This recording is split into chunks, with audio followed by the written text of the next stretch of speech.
Hi guys, welcome back to another video. Today I'm going to be discussing one of C.S. Lewis's lesser known works, The Allegory of Love. I'm Colin, and this is Colin for Books.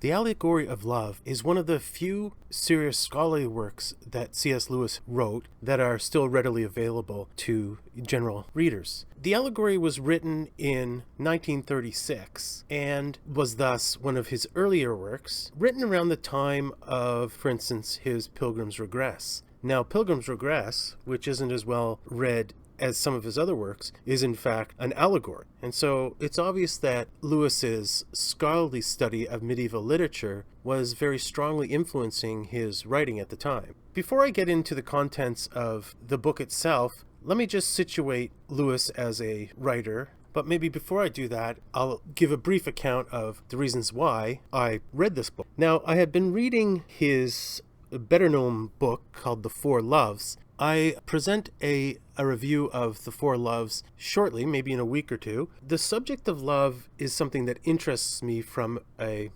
a human being, but from an academic perspective as well as, the general human interest in love. I had a theory in my study of literature that our idea of the notion of romantic love that we have today, for as vague as it is a widespread notion, a very powerful one. And in my early teaching experience, it became clear to me that there was a great deal of interest in the subject of romantic love from my students, who are all young, and how that fit into the rigoristic Christian tradition. I had a hunch that the two were somehow related, and the more I read from works written over time, the stronger my conclusion was that there was something intrinsically related between the two. That is to say, that this common notion of romantic love that we have today was dependent upon Christian doctrine. Now, that sounds like a very far-fetched claim, but I think it's one that can stand up to scrutiny. So my contention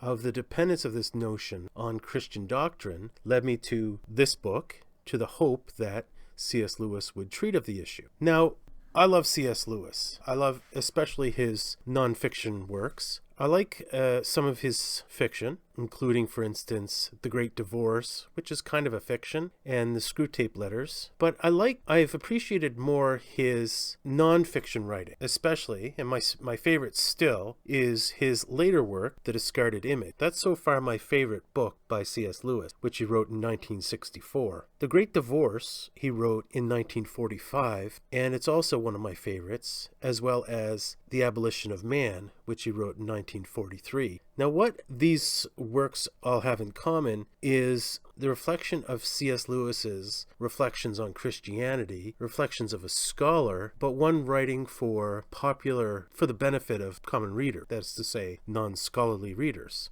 I think that most people would agree that very few other people have become as effective as C.S. Lewis in bridging the gap between academic Christianity and popular Christianity. In that very short list of people that you would put forth, someone like, of course, G.K. Chesterton would stand out. But I think few others would have been able to breach that gap.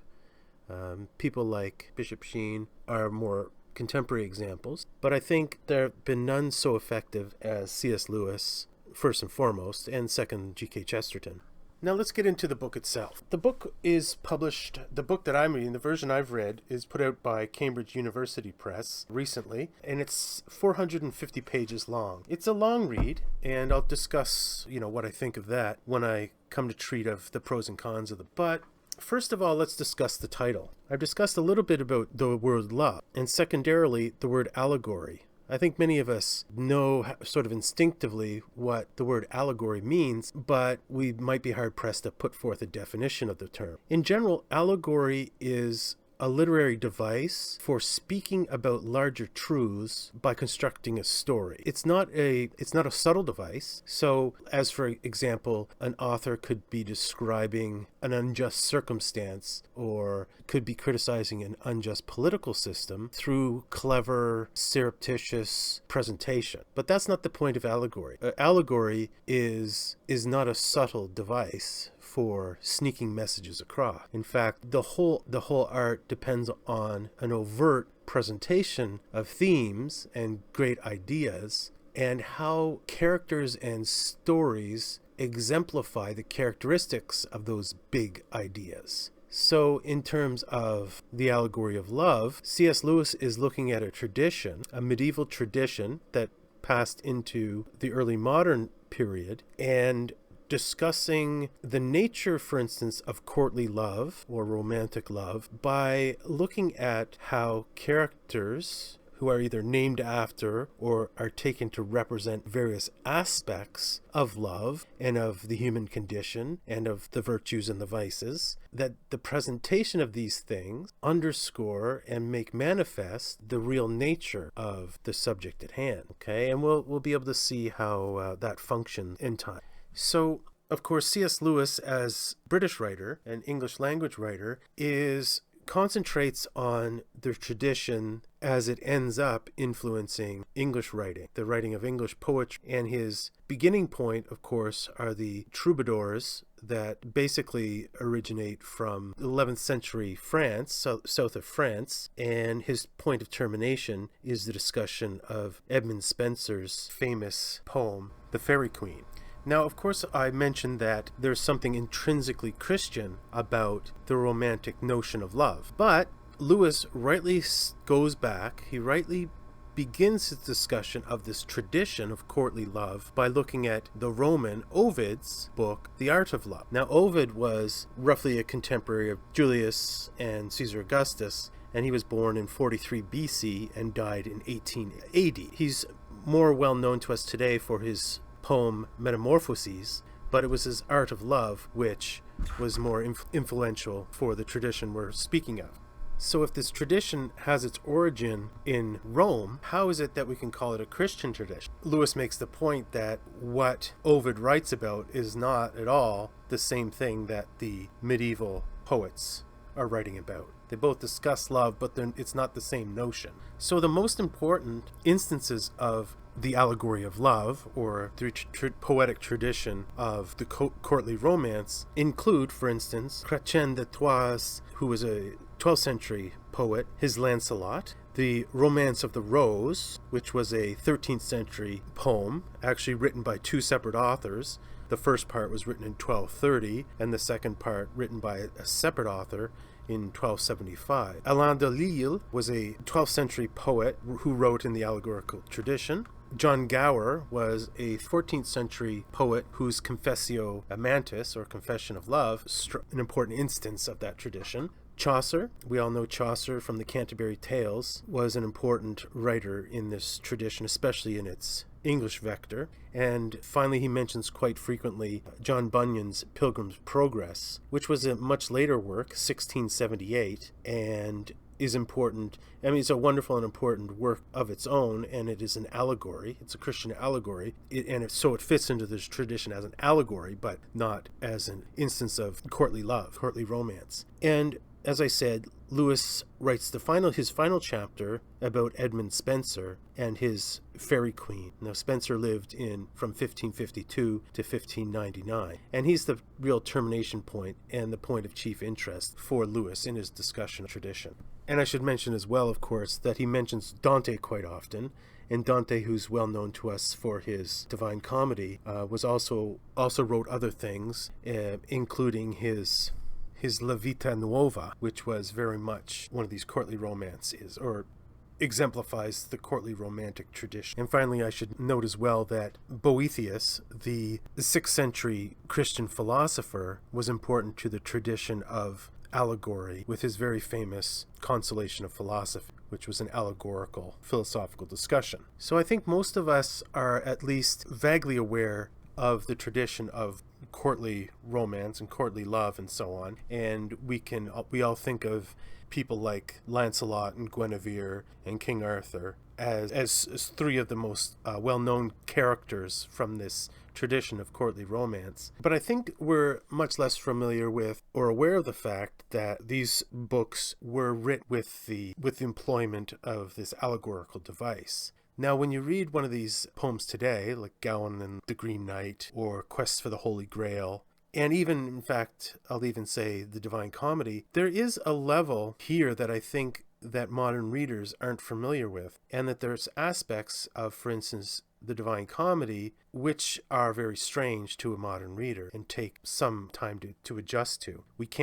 Ultimately, most readers of the Divine Comedy can't understand how Dante could be in love with a woman to whom he was not married. Dante was married, but all his poetry is about this other woman, Beatrice, to whom he was not married. Now, that might seem odd and peculiar to Dante, but in fact it's not. Dante is very much exemplifying and living out a tradition. The fact that, for instance, marriages were not voluntary arrangements of two people in love, but were arranged marriages by young people's parents. Think, if we keep that in mind, that the role of romantic love can then be situated a little better. So, in fact, as Lewis says, romance and marriage originally had nothing to do with each other, and that in the end of this tradition, they come to be entwined or intertwined. Edmund Spencer's Faerie Queene is the best example of the modern requirement to pair up these two things. There's a modern requirement. It wasn't a medieval or original requirement. And so we look back at Dante with shock that he could be in love with a woman and writing poetry about a woman when he was married to another woman. Now, as I said, the reason why this makes sense is that this is just human instinct. If you were forced to marry someone you didn't even know, the fact that your passionate heart would seek an outlet in a very normal human fashion is rather obvious to us. And that poets would have the same innate desire should, of course, be of no surprise. And it's this, C.S. Lewis suggests, that is at the heart of the development of this notion of romance. So that romance originates from certain Christian anthropological starting points. C.S. Lewis says, for instance, it is Christian morality and Christianity's insistence upon the sanctity of the body that fueled the creation of this notion of romance. So you can't look back at a poet like Ovid and believe that he has the same idea in mind when he speaks about love. Now, I've read Metamorphoses enough, and of course many works of ancient poetry and prose, to realize that this idea of romance in the modern sense of the word is not present in the ancient world. Now, how can I say that? Because people were in love in the ancient world. If we look at people like Aeneas and Dido, for instance, there is love there, and it seems if anyone exemplifies romantic love, it's Dido. The difference is that they don't ascribe, Dido could not have ascribed to her feelings for Aeneas what a medieval Christian or a contemporary person in love would ascribe. Because love, romantic love, is a notion that, if you look at it more carefully, is a theological note. It ascribes an importance to the feeling of love that requires a God and requires there to be a God sympathetic to one's feelings, and moreover, to be a God of love, as is the Christian God, as is the God of Jesus. So then we can speak of the auxiliary notions of things like destiny and soulmate. You can't have notions like that without a God and without a certain kind of God. The idea of romantic love is not, for instance, an Islamic idea, because the God of Islam is not the God of love, as is the God of Jesus Christ. Okay? So I don't want to put too many words in C.S. Lewis's mouth. He deals with the subject very well and incredibly interestingly in the first chapter of his book, okay? And the chapter that is called On Courtly Love. So now I'm going to discuss some of the pros and cons of the book before I arrive at brief conclusion. So, the pros of this book. As with all of Lewis's books, they're well written, they're interesting. He has the ability to supply a context, fascinating and necessary context, because he's deeply aware of the Christian tradition and of the Greco-Roman traditions that influenced the Christian tradition. So that goes without saying, all his works have that character. Now in this case, And I'd say that of this book in particular, it deals with an important topic. Love is an important topic. And if I need to explain why love is an important topic, if love's not an important topic, then no topic is important. So secondarily, in the second important word in the title, allegory. Allegory is interesting from a historical or poetic standpoint. And if you're going to get into the philosophy of mind and the philosophy of conception and epistemology and so on, sure, allegory is important. And allegory, of course, is extremely important to the history of biblical interpretation. I'm not going to discuss it too much here, and Lewis doesn't discuss it too much in his book, but he does talk about it a little bit, and that's the history of the allegorical interpretation of Scripture. Perhaps I'll discuss that in another book review in the future. So besides those things, besides the fact that it's extremely well written, provides an amazing context, historical context for the subjects he's dealing with, he discusses many important English, French, and Italian poets. And as a fledgling student of literature, I found it quite useful to be able to situate these authors with respect to their French and Italian origins.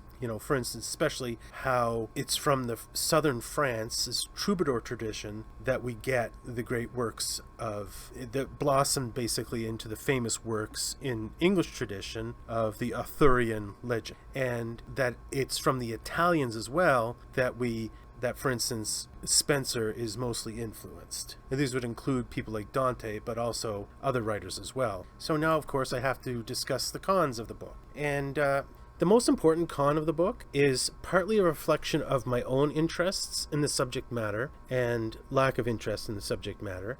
I came to the book with interest in the history of romantic love. And that's frankly only one of 3 topics that this book deals with. And the book, as I said, is 450 pages long. It's lengthy, it's heavy going at times, and that's because he deals with 3 frankly distinct topics. 1, he deals with the origin of our modern idea of romantic love. Number 2, he discusses the origin and nature of allegory as a literary device or literary structure. And thirdly, he discusses the quality of the poets and of the poems that constitute this tradition. Frankly, in reading this book, I wasn't interested in the third of these topics. And the book is too long because he's evaluating the poetic quality of works, which I think is not the goal, that is not necessary to the goal of discussing the history and importance of the allegory of love itself, or of courtly romance, how good the poets are. He goes on too long about that, discussing the respective quality of their works. So that's my main problem with this book. Secondarily, I was put off by his use of too many untranslated passages and phrases. So primarily, of course, long passages of English poetry written in an earlier, I think we'd call it Middle English, so the writings of people like Chaucer and so on, which are decipherable, but longer passages, it becomes tedious, especially when it's not your goal. Your goal is to understanding the importance of the poems and to not read the poems themselves. And frankly, as I said, if you read them carefully enough, you can decipher 90 or 95% of what Chaucer's speaking of, or the related poets. But there's that other 5% that you can't figure out, and the footnotes aren't provided to translate the meanings of these obscure terms. And Lewis seems to take for granted that people can read Italian, Latin, and Greek. I mean, what modern readers can understand those things? I've studied both Latin and Greek, and most of the passages I was able to figure out, especially the Latin ones, but why should I? The modern tendency is that these would be translated either in the body of the text or in footnotes. And sometimes the meaning of these untranslated passages can't be easily discerned by the context. Often they can, but sometimes they can't. So that's a gripe that I have as well. So taking all that in mind, weighing the pros and the cons, I would say that if you're a reader like me who's primarily interested in the whole topic of the Christian character of romantic love, then I would say just stick with the first chapter. The remaining 400 pages don't really provide a whole lot.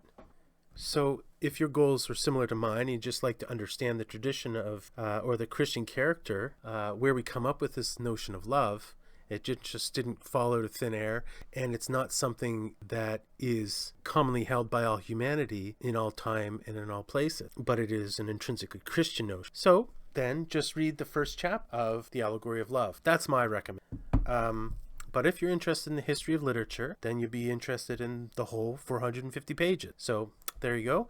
And thanks very much for listening, and I hope you guys have a wonderful day.